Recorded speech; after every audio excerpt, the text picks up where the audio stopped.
Can you see the potatoes from there? At the same time? Okay.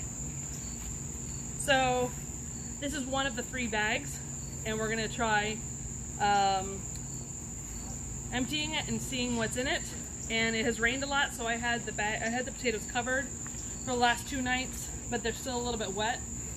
I've never grown potatoes before, so I have no idea what this is actually gonna result in. We may have 0 potatoes, but here goes nothing. The bag is definitely still a little bit wet. I see potatoes! Oh yeah! Some of them are tiny. Alright, let's see how many we got. We get a bucket.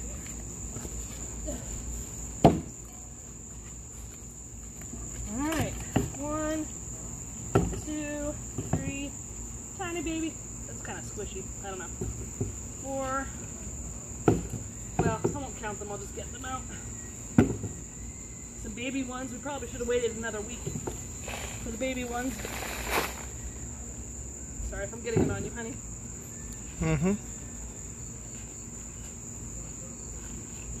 So here's what we got from the first bag. Looks like we got 1, 2, 3, 4, 5, 6, 7 decent sized ones. A couple, 1, 2, 3, 4, 2 to 3 tiny, medium sized ones, and then 2 to 3 of the tiny ones. And I rinsed them off, scrubbed them down so you can see what they look like. They're definitely the Yukon Gold potatoes.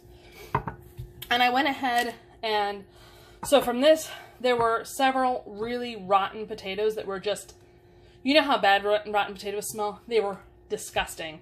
We didn't bring them in the house, obviously, but that's why I had to rinse these down. I just couldn't risk having any more rotten ones, and I did find one more mushy one that I ended up tossing. But I think that was mostly from one plant. So then I harvested the other 2 bags, and this is what I got. You can definitely tell the difference between one of the bags, which is still slightly moist, and the other one that is definitely more dry.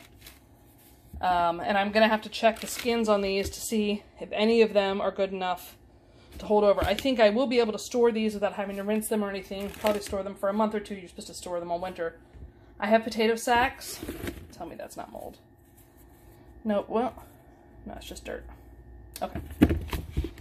So, I will count these up and give you a total tally of what I got from this year's potato crop. So the tally for those, for the potatoes that I started is 47, large-ish and medium size. I didn't count the tiny, tiny ones that are just like, I mean, Barbie doll potato size. So I wanted to show you the box that I got it from. Potato Yukon Nuggets. Oh, Lilu's joining me. Are you joining us, Lilu? Making a debut? Well, not debut. She's in just about every video. So I spent $7.99 on this box of seedling potatoes. They're organic and Yukon Nugget. And I ended up using 3 of the potatoes that were in here. There were a couple that didn't look quite right. And I divided them into 2 each, so it was a total of 6 seedlings, so 6 plants total that grew from those potatoes. So basically from 3 potatoes, I got 47 potatoes, which I think that's pretty good. I don't know that it's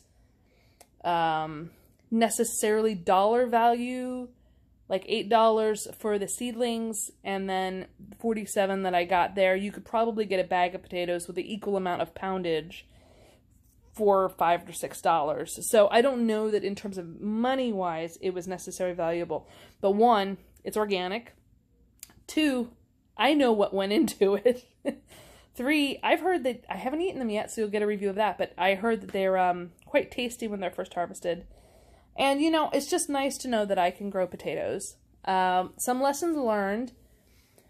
I think these potatoes probably could have performed a little bit better if they were grown in an area with more sun. So next year I'm going to try growing some of them in the front yard, possibly using the Ruth Stout method, which is basically where you, instead of adding soil, you actually add like leaves and straw on top of the layer. I have to research it more. I've just heard about it and heard people talk about it working really well. And then I might also try again in the backyard. The other lesson learned from this is the potatoes we had, like I said, we had a couple really rotten, stinky ones in the first bag.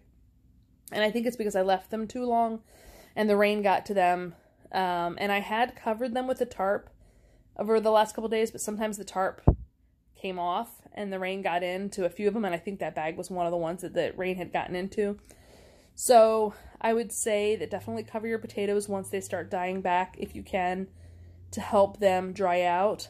And if I had my way about it, I probably would have harvested them like before the last set of rains, which is about a week ago. But although I don't know what they would have been like a week ago, right? Like compared to now. So there's my takeaways. I look forward to eating and storing some of them. And yeah, I'm excited. I mean, it wasn't like, oh my God, the most amount of potatoes I could possibly imagine. But it was a decent harvest. Downright respectable harvest for 3 medium-sized seedling potatoes. And I don't think, I mean, Yukon Golds, they're never big potatoes. So these are really just, you know, nuggets. They're called nuggets. That's probably a sign that a Yukon nugget is probably not going to be a big potato. And even they were probably like this big, I think, the ones that I cut in half and used. So they came out about the same, not the tiny ones, but the bigger ones came out about the same size. Anyway, if you've grown potatoes this year, tell me your tricks and tips. If you enjoyed this video, if you enjoyed seeing me harvest them and kind of the fruits of my labor, please hit that button. And if you aren't a subscriber already, please do. And make sure to hit the bell so you get alerts when my videos come up. And otherwise, I'll see you next time.